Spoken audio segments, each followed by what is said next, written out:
Hello friends, welcome to electronics academy YouTube channel. आज जो हमारा टॉपिक रहेगा वो मैग्नेटिक मटेरियल्स का एमसीक्यूज रहेगा। ठीक है ना।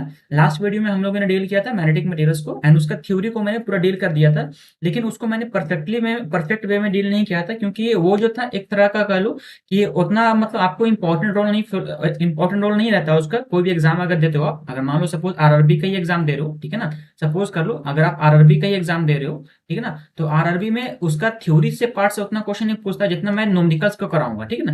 तो क्योंकि छोटा छोटा न्यूमेरिकल पूछ देता है, यानी एक न्यूमेरिकल्स को पढ़ने के लिए मुझे बहुत ज्यादा थ्योरी पढ़ना पड़ता है। इसलिए मैंने क्या किया कि जब जो अपने पास न्यूमेरिकल आएगा, जो सॉरी एमसीक्यूज जो आएगा, तो एमसीक्यूज के पास बेस पे जो भी अपना थ्योरी रहेगा उस थ्योरी को मैं यहाँ पे डील कर दूंगा। ठीक है ना। ये सपोज कर लो कि लेंस ला, तो लेंस ला अगर पूछ देगा तो लेंस ला से क्वेश्चन आता है, हर हाल में क्वेश्चन तो आएगा ही आएगा। क्यूरीज ला से क्वेश्चन आता है, क्यूरी ला से। तो ये सब जो क्वेश्चन आएगा तो मैं इसको यहीं पर डील कर दे रहा हूँ। ठीक है। लेंस ला क्या होता है, क्यूरी ला क्या होता है, एम्पियर सर्कुलर ला क्या होता है, फैराडेज ला क्या होता है, ठीक है ना, फ्राइडे फर्स्ट ला, फ्राइडे सेकंड ला क्या होता है, फिर विलरी इफेक्ट्स क्या होता है, मैग्नेटिक एंड एनिस्ट्रोपी क्या होता है, पीजोइलेक्ट्रिक इफेक्ट क्या होता है। तो ये सब जितने भी टॉपिक्स है ना, इसको मैं जो भी क्वेश्चन इस इन सब से मैंने ऑब्जेक्टिव क्वेश्चन लिया, ठीक है ना, एमसीक्यू क्वेश्चन लिया एंड इसको सारा कुछ मैं डील किया हूँ। तो आप वीडियो के साथ बने रहो। वीडियो अगर अच्छा लग रहा है तो वीडियो को लाइक करो। और थोड़ा सा वीडियो में देरी हो गई क्योंकि थोड़ा सा मैं कुछ काम में फंस गया था, हमारे साथ कुछ प्रॉब्लम आ गई थी। तो अब हमारा वीडियो कंटिन्यू रहेगा, आप टेंशन नहीं लो, थोड़ा सा घबराने की बात नहीं है, हो जाता है थोड़ा सा डिसकंटिन्यू क्योंकि कुछ काम आ जाता है अचानक रैंडम। ठीक है ना। तो चलो फिर वीडियो को शुरू करते हैं। हम लोग क्या करेंगे बेसिकली, इसमें हम लोग एमसीक्यूज को डील करेंगे एंड मैग्नेटिक मटेरियल का ये एमसीक्यू रहेगा। ठीक है ना। लास्ट वीडियो में हम लोगों ने मैग्नेटिक मटेरियल को अपलोड कर दिया हूं। जो जो लोग उन वीडियो को नहीं देखे, उस वीडियो को नहीं देखे, तो उस वीडियो को जाके देख लो। एंड ये मैं एक पूरा सीरीज चला रहा हूँ, ठीक है, इलेक्ट्रॉनिक्स कंपोनेंट एंड मटेरियल का मैं एक पूरा सीरीज चला रहा हूँ। बेसिकली मैं जो कर रहा हूँ आरआरबी के लिए, मैं एक ना लेक्चर लाया। ठीक है। आरआरबी के लिए मैंने वीडियो स्टार्ट किया था, पूरा फुल कोर्स स्टार्ट किया था। इसमें सबसे पहले मैंने स्टार्ट किया इलेक्ट्रॉनिक्स कंपोनेंट एंड मटेरियल। ये लगभग एंड ही है, लगभग ये मान लो 3-4 वीडियो में कंप्लीट हो जाएगा, 3 से 4 वीडियो में अपना चैप्टर पूरा कंप्लीट हो जाएगा। ठीक है ना। तो हम लोग फिर नेक्स्ट सब्जेक्ट स्टार्ट करेंगे ईडीसी। ठीक है ना। बाकी आपको कोई ऐसा सजेशन है तो आप हमें कमेंट करो, कमेंट का रिस्पॉन्स करूंगा। अगर कोई दूसरा सब्जेक्ट स्टार्ट कराना चाह रहा हो तो मैं उसका रिस्पॉन्स करूंगा। ठीक है ना। और अगर हो सके तो मैं उसको स्टार्ट कर दूंगा। ठीक है। तो चलो फिर वीडियो को शुरू करते हैं, देखते हैं सबसे फर्स्ट क्वेश्चन। पहला क्वेश्चन देखो क्या बोलता है। क्वेश्चन जो भी होंगे वो पूछे हुआ रहेगा, जो मैं थ्योरी दिया उस थ्योरी में सारा क्वेश्चन का आंसर लिखा था। फिर भी मैं यहाँ पे डील करूंगा, कोशिश करूंगा डील करने का। For the presence of parallel alignment of magnetic dipole moment. मान लो कि एक is given by which material, मतलब कौन से मटेरियल में जो होता है, जो डायपोल मोमेंट होगा ना, वो पैरेलल अलाइनमेंट रहेगा। तो आपको कॉन्सेप्ट सबसे पहले बनाना है। मान लो सपोज कि मैंने बताया था डाया पारा फेरो, 3 मैग्नेटिक के बारे में मैंने बताया था, 3 मैग्नेटिक मटेरियल्स के बारे में मैंने बताया था, डाया मैग्नेटिक, पारा मैग्नेटिक, फेरोमैग्नेटिक। ठीक है ना। इन तीनों के बारे में बताया। और मैंने बताया था कि डायपोल मोमेंट पे ये वर्क करता है, बट उसका अलाइनमेंट कैसा होता है, पैरेलल होता है, एंटी पैरेलल होता है। ठीक है ना। ये सब मैं नहीं बताया था। तो सबसे पहले पैरेलल, बट ये तो मैं बताया था कि अगर मैग्नेटिक फील्ड जो होगा वो अपोजिट डायरेक्शन में होगा, मैंने ये बताया था ना, या फिर सेम डायरेक्शन में होगा, या फिर वीकेस्ट फोर्स होगा, या वीक मैग्नेटिक फील्ड होगा। ठीक है ना। या अपोजिट डायरेक्शन में, ये सब सारा मैं बताया था, वहां पर डील किया था। ठीक है ना। एक पूरा टेबल बना के मैं डील किया था। पर चलो हटाओ, इसको कोई मतलब नहीं। अब हम सपोज कर लो, सबसे पहले मैं क्या यहाँ पे देखूंगा, अगर मैं यहाँ पे एग्जाम्पल लूँ, ठीक है ना, अगर मैं यहाँ पर एग्जाम्पल लूँ, ये सपोज को इरेज करने दो आगे। एंड देख, सबसे पहले मैं मुझे एग्जांपल लेना है। मान लो सपोज मैं एग्जांपल ले रहा हूँ डायमैग्नेटिक का। ठीक है ना। Diamagnetic, magnetic. ठीक है ना।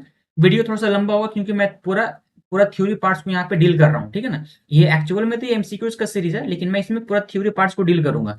अगर मैं बात करूँ डायमैग्नेटिक का, तो डायमैग्नेटिक का जो मटेरियल्स होता है उसमें जो अपना मैग्नेटिक डायपोल मोमेंट जो होता है ना, मैग्नेटिक डायपोल मोमेंट, वो जो होता है जो कुछ इस तरीके से दिखता है। ठीक है ना। जैसे मैं सपोज दिखा दूं, मैं उसका डायरेक्टली एरो दिखा दे रहा हूँ। ठीक है ना। क्योंकि आप उसको ऑटोमेटिक माइंड में फिट कर लो कि किस तरीके से एरो होता है। ओके। एक ये रहेगा, इस तरीके से एरो रहेगा। ओके। ये सब एरो कैसा रहेगा, ये जो होता है इंड्यूस, मैं यहाँ पे इसको वर्ड्स में लिख दे रहा हूँ। ये जो करता है एक तरह का कहो कि opposite direction of magnetic field का रहता है। ठीक है ना। अपोजिट डायरेक्शन ऑफ, यहाँ पे लिख दे रहा हूँ मैं, ये एच अपना, अगर मैं एच लिखूं तो एच जो रहेगा वो अपोजिट उल्टा रहेगा, उल्टा डायरेक्शन में रहेगा। ठीक है। इस तरीके से। ओके। तो अब यहाँ पे मुझे थ्योरी लिखना है। ये क्या करता है कि जो मैग्नेटिक मोमेंट जो होता है, सबसे पहले तो वेरी स्मॉल होगा। डायमैग्नेटिक मैं पहले बताया था, मैग्नेटिक मोमेंट का क्या होता है, magnetic moment, moment very small. ठीक है ना। सबसे पहला पॉइंट कि क्या होगा, वेरी स्मॉल होता है। फिर सेकंड पॉइंट मैंने बताया था कि जिसका जो ओरिएंटेशन होता है ना, जो डायरेक्शन होता है मैग्नेटिक फील्ड का, यानी कि मान लो सपोज करो डायमैग्नेट, ये कोई भी मटेरियल ले लो। ठीक है ना। कोई भी मटेरियल ले लो, मैंने डायमैग्नेटिक लिया तो उसका जो मैग्नेटिक का जो डायरेक्शन होगा ना वो डायरेक्शन अपोजिट होगा, ठीक है ना। तो मैं लिख दे रहा हूँ कि oriented, it is oriented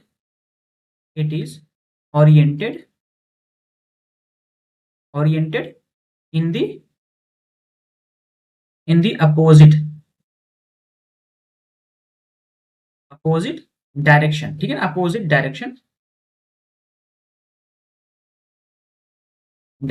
to the magnetic field मैं एफ लिख रहा हूँ सिंपली शॉर्ट में, ठीक है। तो अब आप समझो कि क्या होता है डायमैग्नेटिक में, क्या होता है कि अपोजिट डायरेक्शन में होता है। तो मैं सिंपली बता दिया था कि सबसे पहले वेरी स्मॉल में मैग्नेटाइज्ड होता है, एंड क्या होता है कि अपोजिट डायरेक्शन में मैग्नेटाइज्ड होता है। इसका सिंपल मीनिंग ये हो गया, ठीक है। अब अगर मैं बात करूं पारामैग्नेटिक का, ठीक है ना, अगर मैं बात करता हूँ पारामैग्नेटिक का, मैं 3 का यहाँ पे बात करूंगा, ठीक है ना, बाकी और उतना इंपॉर्टेंट नहीं है पारामैग्नेटिक, ठीक है। पारामैग्नेटिक मटेरियल का क्या होता है, इसमें जो पारामैग्नेटिक का जो मटेरियल होता है इसमें सिंपली वही सब सेम होता है। अगर मैं एच का डायरेक्शन लिखूं, तो अपना अगर एच का डायरेक्शन ये रहेगा तो जो अपना मैग्नेटिक फील्ड जो रहेगा ना वो भी सेम डायरेक्शन में रहेगा, ठीक है ना, सेम डायरेक्शन में मैग्नेटिक फील्ड रहेगा। ये अपने लिख लो एम एंड एफ, ठीक है ना, ये रहेगा। तो क्या होता है कि सबसे पहले तो मैग्नेटाइज जो होता है वो वेरी स्मॉल मैग्नेटाइज्ड होगा, ठीक है ना, वेरी स्मॉल होगा मैग्नेटाइज्ड। एंड क्या होता है, जो डायरेक्शन होता है वो कैसा होता है, वो सेम होता है। सेम ना करके हम लोग क्या कहते हैं, पैरेलल, ठीक है ना, पैरेलल। अब इस क्वेश्चन पे मैं आ रहा हूँ, ये क्वेश्चन क्या कहना चाह रहा है, पहले इस टॉपिक को समझो कि मैं क्या कहना बताना क्या चाह रहा हूँ। अब पारा के बाद आएगा डाया पारा फेरो, ठीक है ना, फेरो मैग्नेटिक आएगा, तो फेरो मैग्नेटिक मैग्नेटिक, ठीक है ना। इसमें क्या होगा, अपना जो एच का डायरेक्शन होगा ना, एच, तो एच का डायरेक्शन तो ये रहेगा, एंड जो मैग्नेटिक फील्ड का जो डायरेक्शन होगा वो अपना सेम इसी तरीके से रहेगा, ठीक है ना। ओके, ये क्या होता है, स्ट्रांगली मैग्नेटाइज्ड होता है ना, स्ट्रांगली मैग्नेटाइज्ड मैग्नेटाइज्ड। एक और मैंने पॉइंट बताया, अगर ये स्ट्रांगली मैग्नेटाइज्ड होगा तो ये कैसा होता है, पैरेलल है ना, तो पैरेलल रहेगा, ठीक है। अब क्वेश्चन पे चलो, क्या बोलता है, क्वेश्चन बोलता है the presence of parallel alignment of magnetic dipole moment is given by which material, कौन सा मटेरियल है जो पैरेलल अलाइनमेंट देता है, ठीक है ना। तो आपके पास क्या क्या ऑप्शन है, पैरामैग्नेटिक भी है एंड फेरोमैग्नेटिक भी है, बट हम लोग जो यूज करते हैं हम लोग फेरो को ज्यादा यूज करते हैं, ठीक है ना। तो ऑप्शन नंबर हमारा जो होगा वो बी होगा, ठीक है। तो इस तरीके से हम लोग डील करेंगे, ठीक है। यहाँ पे तो डाया पारा और फेरो दोनों आंसर दे रहा था ना, लेकिन अपने को जो लगाना जो ज्यादा यूज में आता है, ठीक है, तो अपना फेरो आंसर होगा, ठीक है। रिलायबल जो आंसर होता है उसको लगाया जाता है, ठीक है। नेक्स्ट क्वेश्चन पे चलते हैं, क्वेश्चन नंबर 2। बोल रहा है क्वेश्चन कि magnetic materials follow which law, जो मैग्नेटिक मटेरियल होता है वो कौन सा लॉ को फॉलो करता है। इसका तो आंसर क्यूरीज लॉ होता है, आपको पता ही है क्यूरीज लॉ होता है। लेकिन अब यहाँ पे जो फ्राइडेज लॉ है, एम्पियर्स लॉ है, Lenz law and curies law, ये सब कहते किसे, क्या होता है फ्राइडेज लॉ, क्या होता है एम्पियर लॉ, क्या होता है लेंस लॉ एंड क्या होता है क्यूरीज लॉ, ठीक है ना। तो इन सबको मैं डील करता हूँ। सबसे पहले फ्राइडे लॉ क्या होता है, तो फ्राइडे लॉ जो एक तरह का इलेक्ट्रोमैग्नेटिक इंडक्शन होता है, ठीक है ना, इलेक्ट्रोमैग्नेटिक इंडक्शन, इसका दो लॉ होता है, ठीक है ना। Friday first law, Friday Friday first law and फिर देन फ्राइडे सेकंड लॉ। तो फ्राइडे फर्स्ट लॉ क्या होता है, पहले फ्राइडे फर्स्ट लॉ को एक्सप्लेन करूं। तो फ्राइडे फर्स्ट लॉ जो होता है मैं सिंपली उसको वर्ड में लिख दे रहा हूं, या फिर कह दो कि मैं उसको समझा दे रहा हूं। मान लो सपोज कर लो कि मैं कंडक्टर लिया, ठीक है ना, एक कंडक्टर लिया, ठीक है। हम उसको क्या क्या, मान लो मैं एक कंडक्टर ले रहा हूं, मैं यहाँ पे कंडक्टर लेकर दिखा दे रहा हूँ, ठीक है। ये मैंने एक कंडक्टर लिया, ओके। इस कंडक्टर में क्या करना है मुझे, इस कंडक्टर में मुझे एक मैग्नेट को पास करना है, ठीक है ना। ये अपना मैग्नेट है एंड देन ये अपना कंडक्टर है, ओके। तो मैं यहाँ पे इसको लिख दे रहा हूँ कंडक्टर, कंडक्टर एंड ये अपना मैग्नेट है, मैग्नेट, ओके। करता क्या है कि जब मैं इस कंडक्टर को, इस मैग्नेट को मैं इसके अंदर प्लेस करूंगा, ठीक है ना, इसके अंदर में यानी इस तरीके डायरेक्शन में करूंगा, ओके।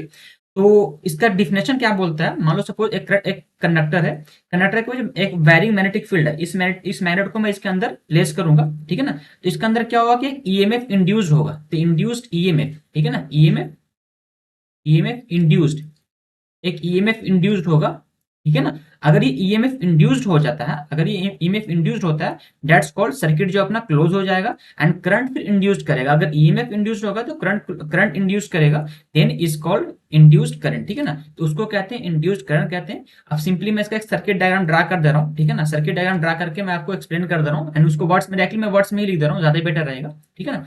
तो क्या होता है फ्राइडे फर्स्ट लॉ क्या होता है, when ever a conductor whenever a conductor is placed in a varying in a very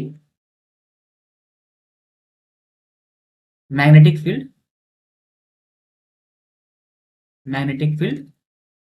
okay.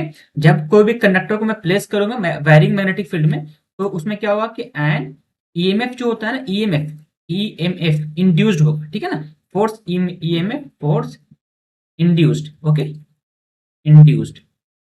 अगर ये इंड्यूस्ड करेगा, ईएमएफ फोर्स इंड्यूस्ड करेगा, तो करंट जो आएगा, तो इफ द कंडक्टर सर्किट जो क्या क्लोज हो जाएगा एंड करंट जो इंड्यूस हो जाएगा। तो यहाँ पे डायरेक्टली मैं लिख दे रहा हूँ,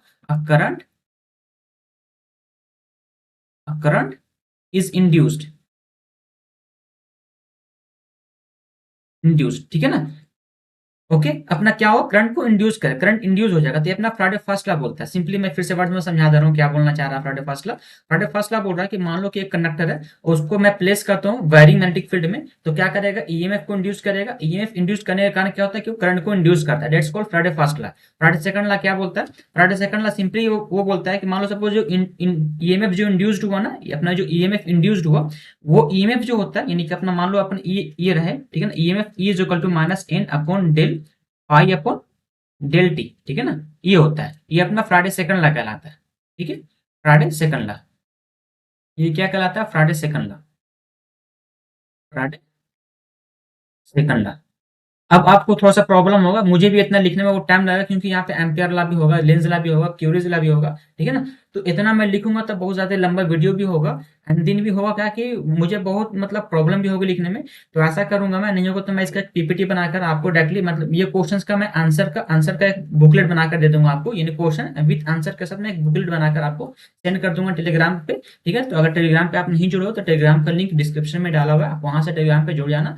तो मैं डायरेक्टली यहाँ पे आपको डायरेक्टली एक्सप्लेन कर देना कि फ्राडेज लॉ क्या होता है, एम्पियर लॉ क्या होता है, लेंज लॉ क्या होता है, क्यूरीज लॉ क्या होता है। बाकी आप वहां से उसका थ्योरी वगैरह लिख लेना, अगर आप कुछ नोट डाउन करना तो वहां से नोट डाउन कर लेना, ठीक है ना। मैं यहाँ पे सिर्फ एक्सप्लेन करा, देखो एक चीज, एक वर्ड को एक्सप्लेन करने में मुझे एक पेज कंप्लीट हो गया। और फिर मैं नेक्स्ट पेज ऐड करूंगा तो एम्पियर लॉ पढ़ूंगा, फिर लेंज लॉ पढ़ूंगा, क्यूरीज लॉ पढ़ूंगा, तो बहुत ज्यादा लंबा वीडियो हो जाएगा। मैं डायरेक्टली इसे हमको समझा दे रहा हूँ, ठीक है ना। एंड इसका जो थ्योरी का पूरा पार्ट्स रहेगा मैं आपको टेलीग्राम चैनल पे सेंड कर दूंगा, तो आप टेलीग्राम चैनल पे एक्टिव रहना, मैं उसको सेंड करूंगा इसको, ठीक है। चलो फिर देखते हैं क्या एम्पियर लॉ क्या होता है। तो एम्पियर लॉ जो होता है एक तरह का एम्पियर सर्कुलर लॉ आपने पढ़ा हो कहीं ना कहीं, तो पहले एम्पियर लॉ समझो क्या होता है। मान लो मैग्नेटिक फील्ड अगर जो क्रिएट हो रहा है ना एक इलेक्ट्रिक करंट के कारण, मान लो मैंने एक करंट पास किया, इस कंडक्टर से मैंने एक करंट पास किया, ठीक है ना, मैंने एक करंट पास किया, इसके कारण क्या होता है कि मैग्नेटिक फील्ड इंड्यूस्ड होता है, इसके चारों तरफ मैग्नेटिक फील्ड इंड्यूस्ड होता है।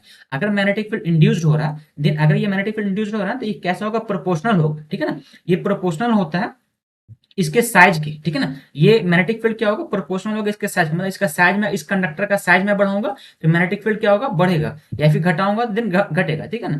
तो इलेक्ट्रिक करंट एंड भी कांस्टेंट होता है रिलेशन, डायरेक्टली मैं सिंपली इसका एक रिलेशन निकाल के दिखा दे रहा हूँ आपको क्या होता है। इसका जो रिलेशन होता है डेल, ठीक है ना, into H, okay, magnetic field is equal to del t, ठीक है ना, प्लस ये अपना एक रिलेशन होता है एम्पियर लॉ का। बट अपने को एम्पियर लॉ नहीं पढ़ना, अपने को एम्पियर सर्कुलर लॉ पढ़ना। तो डायरेक्टली मैं लिख दे रहा हूँ कि फाइव एच डी एल जो होगा वो directly proportional to I, directly proportional to I कह दो, ठीक है ना, आई ई एन सी, ठीक है, इस तरीके से हम लोग कहते हैं। बाकी इसका थ्योरी वगैरह मैं पूरा अच्छे से दूंगा अपने को। फिर लेंस लॉ समझते हैं, लेंस लॉ क्या होता है। तो लेंस लॉ कहते हो कि सब इस सारा जो है ना ईएमएफ पे वर्क करता है, ठीक है ना। लेंस लॉ हो गया, एम्पियर सर्कुलर लॉ हो गया, फ्राडेज लॉ हो गया, ठीक है ना, क्यूरीज लॉ हो गया, सब सारा जो ईएमएफ पे वर्क कर रहा है। तो अगर ईएमएफ नहीं पता तो एक बार ईएमएफ के बारे में जान लो, ईएमएफ क्या होता है आप देख लेना वीडियोस, या फिर नेट पे सर्च करना ईएमएफ क्या होता है। तो लेंस लॉ क्या बोलते हैं, Lenz law state that it induced electromagnetic force, यानी ईएमएफ, ठीक है ना, इंड्यूस्ड ईएमएफ। लेंस लॉ क्या बोल रहा है कि induced EMF force with different polarities, ठीक है, different polarity induced a current and whose magnetic field क्या होता है, opposite to the magnetic flux change करता है। जो ईएमएफ जो होगा ना सेम यही रिलेशन होता है, कहाँ गया अपने ये रिलेशन, ये है, ठीक है ना। तो ये कहीं ना कहीं लेंस लॉ भी इसी को डिफाइन करता है, okay. Lenz law EMF is equal to, यहाँ पर अपना डेल फाई क्या होता है, डेल फाई क्या होता है, चेंज इन मैग्नेटिक फ्लक्स, ठीक है ना, change in magnetic flux, and del t क्या होता है, चेंज इन टाइम होता है, ठीक है। मैं यहाँ पे सब लिख नहीं रहा हूँ, डायरेक्टली आपको समझ में आना चाहिए। अब एक बात आता है क्यूरीज लॉ, ठीक है ना। क्यूरीज लॉ क्या होता है, एक तरह का ये मान लो कि इंपॉर्टेंट लॉ होता है, ठीक है ना। जब हम लोग मैग्नेटिक मटेरियल्स पढ़ते हैं इसमें इंपॉर्टेंट लॉ क्यूरीज लॉ कहलाता है, क्योंकि यही डिपेंड करता है कि कोई मटेरियल जो है वो पैरामैग्नेटिक है या फिर फेरोमैग्नेटिक है या फिर डायमैग्नेटिक है, ये डिपेंड करता है इसी पे, ठीक है ना। ये एक तरह का टेम्परेचर होता है। तो क्यूरीज लॉ अगर मैं एक्स लिखूं तो एक्स इज इक्वल टू जो होता है C upon T minus T C, ठीक है, that's called Curie's temperature. T मतलब क्यूरी टेम्परेचर। अब सी क्या होता है, एक तरह का मान लो कि मटेरियल स्पेसिफिक क्यूरीज होता है, ठीक है ना। And T is the absolute temperature and TC is the curies temperature. अब आपको क्यूरीज लॉ क्या होता है, मान लो सपोज कर लो, ये कहने का मतलब क्या हुआ, क्यूरीज लॉ क्या क्या स्टेट कहता है, से दैट मैग्नेटिक ससेप्टिबिलिटी जो होता है, ससेप्टिबिलिटी आपको बताया था मैंने, मैग्नेटिक ससेप्टिबिलिटी म्यू, ठीक है ना, इसके बारे में बताया था। अगर म्यू ग्रेटर देन 1 होगा तब क्या होगा, म्यू लेस देन 1 होगा तब क्या होगा, and mu is equal to 1 होगा तब क्या होगा, ठीक है ना। तो मैं सारा ये सब बात बताया था, थ्योरी पार्ट्स में मैं डील किया था। वैसे मैं जो इसका आंसर सेट भेजूंगा ना, मैंने इसका आंसर पूरा सेट बनाऊंगा, एंड आंसर सेट जब मैं सेंड करूंगा तो उसमें सारा कुछ टेबल में बना के दे दूंगा। वैसे नेक्स्ट क्वेश्चन जो आने वाला रहेगा वहां पर भी मैं डील करूंगा, ठीक है। नेक्स्ट क्वेश्चन पे चलते हैं, इसका आंसर ऑप्शन नंबर डी होगा, ठीक है। नेक्स्ट क्वेश्चन देखो, क्वेश्चन नंबर 3, ठीक है। बोला in which materials the magnetic anisotropy is followed, कौन सा मटेरियल है जो एनिस्ट्रोपी को फॉलो करता है, ठीक है ना, इनमें से कौन सा मटेरियल है। पर एनिस्ट्रोपी समझो क्या होता है, तो एनिस्ट्रोपी में बी डिफाइंड एज द, ये एक तरह का एबिलिटी ऑफ मटेरियल होता है, ठीक है ना। ये क्या होता है, ability of material, it is the ability of material, it is the ability, ठीक है ना। ये क्या होता है, एबिलिटी ऑफ मटेरियल, ये एक तरह का एबिलिटी ऑफ मटेरियल होता है। ये क्या करता है, एबिलिटी ऑफ मटेरियल ये क्या करता है, टू बी डायरेक्शनली डिपेंडेंट, ठीक है ना, to be directionally dependent, to be directionally dependent होता है, ठीक है ना, डिपेंडेंट। ओके। अब डेट इज कहने का मतलब, मान लो सपोज डिफरेंट प्रॉपर्टी को शो करेगा डिफरेंट डायरेक्शन में, दैट्स कॉल्ड एनिस्ट्रोपी। वैसा मटेरियल जो अलग अलग डायरेक्शन में अलग अलग प्रॉपर्टीज को शो करता है, दैट्स कॉल्ड एनिस्ट्रोपी, ठीक है ना। उसका मतलब यही होता है। तो अब आपको मेन समझना, इसमें आपको क्या समझना है, मेन आपको मेन समझना है कि मान लो सपोज कर लो, उनमें से बताओ कौन सा मटेरियल है जो एनिस्ट्रोपी को फॉलो करता है। मतलब कि मैं अगर सपोज करो, मैं इस डायरेक्शन में देखा तो अलग प्रॉपर्टी शो कर रहा है, इस डायरेक्शन में देखा तो अलग प्रॉपर्टी शो कर रहा है, इस डायरेक्शन में देखा तो अलग प्रॉपर्टी शो कर रहा है। दैट्स कॉल्ड, कौन सा मटेरियल है जो इस तरीके का प्रॉपर्टी शो करता है, दैट इज फेरोमैग्नेटिक, ठीक है ना। ये फेरोमैग्नेटिक मटेरियल जो होता है वो ऐसा प्रॉपर्टी को शो करता है, ओके। क्योंकि बिकॉज ऑफ, यहाँ पे लिख रहा हूं ड्यू टू या फिर बिकॉज ऑफ, ठीक है, मैं directly because of magnetic properties of this material, magnetic property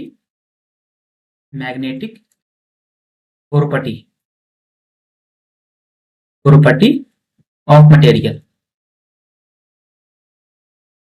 okay. बाकी जब मैं इसका पूरा आंसर सेट बनाऊंगा ना, इसका पूरा आंसर बनाऊंगा, तो आंसर में पूरा अच्छे से लिखा रहेगा, मैं पूरा थ्योरी को एक्सप्लेन करूंगा अच्छे से। तो आप उसका वेट करो, मैं उसको अपलोड करूंगा आपके टेलीग्राम चैनल पे, ठीक है। तो इसका ऑप्शन नंबर हमारा सी होगा, ठीक है। मैं बताना चाह क्वेश्चन किस तरीके से आता है वो दिखाना चाह रहा हूँ। नेक्स्ट क्वेश्चन पूरा, piezo electric effect is analogous to which phenomena, piezo electric जो इफेक्ट होता है इनमें से कौन सा में होता है, ठीक है ना। पीजियो इलेक्ट्रिक इफेक्ट, तो वो जो होता है मैग्नेटोस्ट्रोनिस्टिक होता है, ठीक है ना। तो ये अपना ऑप्शन नंबर हमारा ये होगा, ओके। मैग्ने को तो आप प्रोनाउंस कर लेना, ठीक है ना। तो ऑप्शन नंबर हमारा बी होगा, ठीक है, पीजो इलेक्ट्रिक इफेक्ट का। अब पीजो इलेक्ट्रिक इफेक्ट क्या होता है, तरह का मैकेनिकल स्ट्रेस पे वर्क करता है। जैसे सपोज कर लो, मान लो सपोज कर लो मैं एक ब्लॉक लिया, ठीक है ना। यहाँ पे बहुत सारे अपना जो इफेक्ट, जो पीजो इलेक्ट्रिक इफेक्ट होता है क्या, मान लो सपोज मैं इस पे स्ट्रेस लगाया, ठीक है ना, मैं इस पे स्ट्रेस लगाया, मैं इस पे स्ट्रेस अगर लगाऊंगा तो क्या होगा कि ईएमएफ इंड्यूस करेगा, ठीक है ना। ईएमएफ जो होगा वो इंड्यूस्ड होता है ना, जिससे करंट भी इंड्यूस्ड होगा, इससे क्या होता है, करंट इंड्यूस्ड होगा, okay. That's called piezo electric effect, ठीक है ना, इंड्यूस्ड, करंट इंड्यूस्ड करेगा, तो क्या होता है, इसको पीजियो इलेक्ट्रिक इफेक्ट कहते हैं। तो ऑप्शन नंबर हमारा बी रहेगा। बाकी इसका थ्योरी वगैरह मैं अच्छे से पूरा एक्सप्लेन करके आपको मैं उसमें पीपीटी में दे दूंगा, ठीक है ना, पीडीएफ बना के मैं सेंड कर दूंगा आपको। नेक्स्ट क्वेश्चन देखो, क्वेश्चन नंबर 5, ठीक है। The converse of magneto striction, ठीक है ना, magneto striction is called, converse बताना है कि मैग्नेटो स्ट्रिक्शन का क्या कन्वर्स होता है, ठीक है। तो आपको ये बताना है। तो ये जो होता है तरह का व्हीलर इफेक्ट पे डिपेंड करता है, ठीक है ना, व्हीलर इफेक्ट पे होता है। एंड मान लो सपोज कर लो कि किसी भी मटेरियल पे मैं अगर स्ट्रेन को अप्लाइड कर रहा हूँ, मान लो सपोज को मटेरियल है, तो अगर मैं उस पर स्ट्रेन को अप्लाइड कर रहा हूँ, ठीक है ना, स्ट्रेन को अगर मैं अप्लाई कर रहा हूँ उस पर, तो होगा कि जो मैग्नेटिक फील्ड में चेंज होता है ना, तो इससे क्या होता है कि मैग्नेटिक फील्ड में चेंज होता है, ठीक है ना। मैग्नेटिक फील्ड क्या करता है, चेंज करता है। अगर ये मैग्नेटिक फील्ड चेंज करेगा, दैट्स कॉल्ड व्हीलर इफेक्ट, इसी को कहते हैं व्हीलर इफेक्ट, ओके ना। तो ये सिंपली ये क्या कहना चाहिए कि इसको क्या कहते हैं, तो व्हीलर इफेक्ट कहते हैं। अगर मैं स्ट्रेन में चेंजिंग करूंगा या फिर अप्लाई करूंगा कोई मटेरियल पे स्टेट अप्लाई करूंगा, मैग्नेटिक फील्ड में चेंजिंग आता है, ठीक है ना। ऑप्शन नंबर हमारा सी रहेगा। बाकी सबको मैं एक्सप्लेन करूंगा, बाकी मैं आपको पीपीटी में आंसर दे दूंगा, ठीक है, क्योंकि इतना इंपॉर्टेंट नहीं है, इतना रोल अदा कर रहा है, ठीक है ना, इतना इंपॉर्टेंट नहीं है इसका क्वेश्चन। क्वेश्चन इंपॉर्टेंट है बट इसका जिसमें थ्योरी में टाइम देने में कोई फायदा नहीं है, आपको डायरेक्टली मैं इसका पीपीटी दे दूंगा तो ज्यादा बेटर रहेगा, वहां से पढ़ लेना, ठीक है। नेक्स्ट क्वेश्चन पे चलते हैं, क्वेश्चन नंबर 6, ठीक है। Materials having a very small susceptibility at all the temperature. Materials बताओ जिसका जो ससेप्टिबिलिटी होती है वो ऑल टेम्परेचर पे स्मॉल होता है, ठीक है। मैं तो सारा बता दिया हूँ, लेकिन आप फिर भी यहाँ पे देख लो, एंटी फेरोमैग्नेटिक होता है इसका, ठीक है ना। इसमें क्या होता है कि कोई भी टेम्परेचर पे ले लो, इसका जो ससेप्टिबिलिटी होती है बहुत ही स्मॉल होता है, ठीक है ना, बहुत ही स्मॉल होता है। ओके, कोई भी टेम्परेचर पे ले लो, क्योंकि होता क्या, ये डिक्रीज करता है विथ इंक्रीज इन टेम्परेचर। जो ससेप्टिबिलिटी होती है ना, ये क्या होता है कि डिक्रीज करेगा, ठीक है ना, विथ इंक्रीज इन टेम्परेचर। इसलिए ये क्या होता है, एंटी फेरोमैग्नेटिक होता है, ठीक है ना, किसका, इसका, इस मटेरियल का। ओके, तो ऑप्शन नंबर हमारा ए हो जाएगा। नेक्स्ट क्वेश्चन पे चलते हैं, क्वेश्चन नंबर 8 पे, ठीक है। Which of the following is not a ferromagnetic material, में से कौन सा मटेरियल है जो फेरोमैग्नेटिक नहीं है।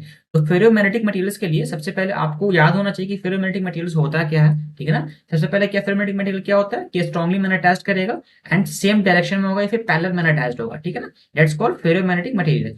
अब इसमें जो आंसर होता है ऑप्शन, अपना जो एग्जांपल होगा वो होगा, सबसे पहले एग्जांपल मैं डायरेक्टली एग्जांपल लिख दे रहा हूँ, आयरन कोबाल्ट निकल, ये मेन एग्जांपल होता है, ठीक है ना। आयरन कोबाल्ट निकल जो होता है, ये आपको कहो कि ज्यादा यूज में आने वाला एग्जांपल है, ठीक है ना। ये अपना फेरोमैग्नेटिक मटेरियल होता है, ठीक है ना, फेरोमैग्नेटिक मटेरियल होता है। बाकी बिस्मथ जो होता है ये अपना फेरोमैग्नेटिक मटेरियल नहीं होता है, ठीक है ना।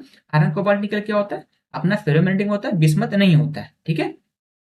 ऑप्शन नंबर हमारा जो होगा वो डी हो जाएगा, ठीक है ना। बोल रहा नॉट अ फेरोमैग्नेटिक मटेरियल, तो ऑप्शन नंबर हमारा डी रहेगा।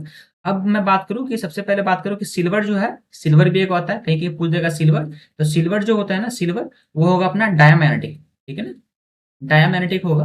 ओके, और मैं एग्जांपल अगर दूं, सिल्वर हो गया, गोल्ड हो गया, गोल्ड भी ले लो, गोल्ड भी होता है डायमैग्नेटिक, गोल्ड, सिल्वर, गोल्ड, ठीक है ना। ये बहुत इतना बहुत एग्जांपल है, ठीक है। कॉपर भी ले लो, कॉपर, कॉपर, ये सब क्या है, डायमैग्नेटिक है, डायमैग्नेटिक, ठीक है ना, डायमैग्नेटिक मटेरियल कहलाता है। ओके, नेक्स्ट क्वेश्चन पे चलते हैं, क्वेश्चन नंबर 8, ठीक है ना। क्वेश्चन नंबर 8 देखो, बोल रहा है which of the following compounds is widely used for making the ferrites. Ferrites बनाने में कौन सा कंपाउंड को ज्यादा यूज करते हैं। तो फेराइट्स एक आयरन का कंपाउंड होता है, तो हम लोग Fe2O3 यूज करते हैं, ठीक है ना, Fe2O3 हम लोग ये ज्यादा यूज करते हैं। अब फेराइट जो होता है एक तरह का सेरेमिक होता है, ठीक है ना, सेरेमिक लाइक मटेरियल होता है। इसकी जो प्रॉपर्टी होती है वो मान लो कि इलेक्ट्रॉनिक्स डिवाइस बनाने में यूज करते हैं, ठीक है ना, जो फेराइट हम लोग इलेक्ट्रॉनिक्स डिवाइस बनाने में यूज करते हैं। एंड ये एक तरह का हार्ड होता है, ब्रिटल भी होता है, ठीक है ना। कैसा होता है ये, हार्ड होगा, हार्ड होगा, ब्रिटल होगा, ओके, ब्रिटल होता है। और भी बहुत इसका प्रॉपर्टी होता है, अपना को उतना नहीं जानना, बट सिंपली हम लोग क्या करते हैं, हम लोग फेरिक ऑक्साइड को यूज करते हैं, ठीक है ना, हम लोग फेरिक ऑक्साइड को यूज करते हैं। तो चलो अपना ऑप्शन नंबर हमारा डी हो जाएगा क्वेश्चन नंबर 8 का। क्वेश्चन नंबर 9 देखो, question number what happened when paramagnetic material is heated above the curious temperature. मतलब मैं क्या किया कि पैरामैग्नेटिक मटेरियल को मैं हीट किया, ठीक है ना, मैं क्या किया, पैरामैग्नेटिक मटेरियल को हीट किया, तो एबव द क्यूरियस टेम्परेचर, तो क्या रिजल्ट आएगा वो बताओ। तो अगर मैं हीट करता हूँ, ठीक है ना, अगर मैं पैरामैग्नेटिक मटेरियल को हीट करता हूँ, देन मान लो सपोज मैं ग्राफ बना रहा हूँ, ग्राफ से मैं आपको एक्सप्लेन करूंगा कि वो हिट करने पे क्या रिजल्ट आता है, वो आपको माइंड में बैठ जाएगा, ठीक है ना। एक ये ले लो, 1 मिनट, इसका थोड़ा सा बोल्डनेस कम करूंगा। ओके, नहीं ये रहा, ठीक है।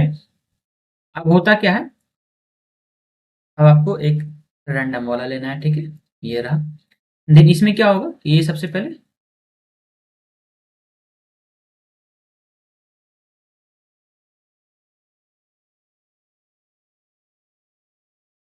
चलो मैं पूरा फ्री हैंड से बना ही लेता हूँ, ठीक है, क्योंकि ये बन नहीं रहा है सही से, फ्री हैंड से बनाते रहा हूँ सिंपली। ये पूरा नीचे नहीं रहेगा, मैं आपको बताना चाह रहा हूँ कि क्या है, ये पूरा अच्छे से बनेगा, ठीक है। मैं इसका फिगर दूंगा, आपको सेंड करूंगा, तो उसके लिए आप टेंशन नहीं लो। इस तरीके से आपने कहीं देखा होगा, ठीक है ना। यहाँ पे बन नहीं रहा एक्चुअली में, क्योंकि मैं एक टच पैड पे काम कर रहा हूँ, टच पैड पे एक्चुअली में पूरा अच्छे से बन नहीं रहा। ये अपना हो जाएगा फेरोमैग्नेटिक, ठीक है ना, एंड ये हो जाएगा अपना पैरामैग्नेटिक, पैरामैग्नेटिक, ठीक है ना। एंड ये अपना क्या है, टीसी क्यूरी टेम्परेचर, इधर बढ़ेगा टेम्परेचर, ठीक है ना, एंड इधर अपना एक्स मान लो, ठीक है। तो अब क्या बोल रहा है कि मैं हीट कर रहा हूँ एबव द, इधर क्या बढ़ रहा है, टेम्परेचर बढ़ रहा है। तो जैसे मैं टेम्परेचर को बढ़ा रहा हूँ, होता क्या है कि जैसे मैं टेम्परेचर को बढ़ाऊंगा तो अपना सिंपली क्या होगा कि टेम्परेचर बढ़ाने पे क्या होता है कि जो पारामैग्नेटिक है ना, वो पारामैग्नेटिक क्या बन जाएगा, फेरोमैग्नेटिक, ठीक है ना। इट बिकम द फेरोमैग्नेटिक, पारामैग्नेटिक पे डायरेक्टली बन जाएगा क्या, फेरोमैग्नेटिक, ठीक है ना। इधर बनने पे क्या, पारा से फेरो बन जाता है, ठीक है।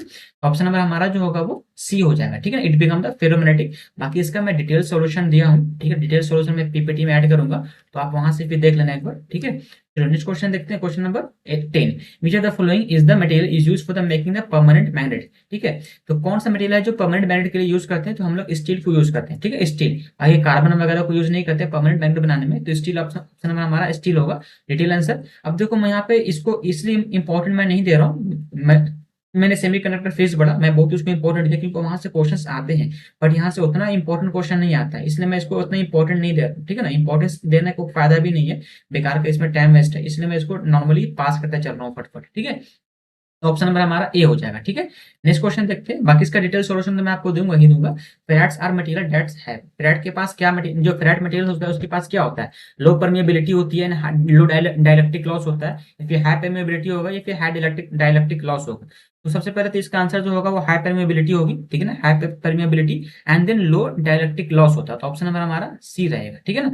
अब इसमें मुझे आपको बताना है कि परमिएबिलिटी सबका क्या क्या होता है, ठीक है ना। परमिएबिलिटी क्या होती है, एंड फिर फेराइट, सबसे पहले फेराइट होता क्या है, फेराइट तरह का क्या, सेरेमिक लाइक मटेरियल होता है, मैं पहले ही बताया फेराइट क्या होता है, सेरेमिक लाइक मटेरियल होता है। और ये बनता है किसे, Fe2O3 से बनता है ना, आपको पता ही होगा इसका फॉर्मूला क्या होता है, Fe2O3, मैंने बताया था ना, Fe2O3, ये फॉर्मूला मैंने बताया पिछला क्वेश्चन में। और फिर सिंपली आपको अब आगे मैं देखता हूँ क्या है, ठीक है ना। नेक्स्ट क्वेश्चन पढ़ते हैं, नेक्स्ट क्वेश्चन पे चलते हैं। क्वेश्चन नंबर 12 देखो, फेरोमैग्नेटिज्म डज नॉट अकर, ठीक है। फेरोमैग्नेटिक में कौन सा अकर नहीं होता है, फेरोमैग्नेटिक। तो मैंने क्या बोला, आयरन कोबाल्ट निकल, ये तो होना ही होना है, ठीक है ना, आयरन कोबाल्ट निकल। तो आयरन हो गया, ये अपना आयरन है, Fe आयरन हो गया, कोबाल्ट हो गया एंड निकल ही हो गया, ठीक है ना। तो कॉपर अपना नहीं होगा, ये क्या डायमैग्नेटिक होता है, ये अपना क्या है, डायामैग्नेटिक, ठीक है ना, डायामैग्नेटिक। तो ऑप्शन नंबर हमारा क्या होगा, डी हो, सॉरी 4 हो जाएगा, ठीक है, कॉपर।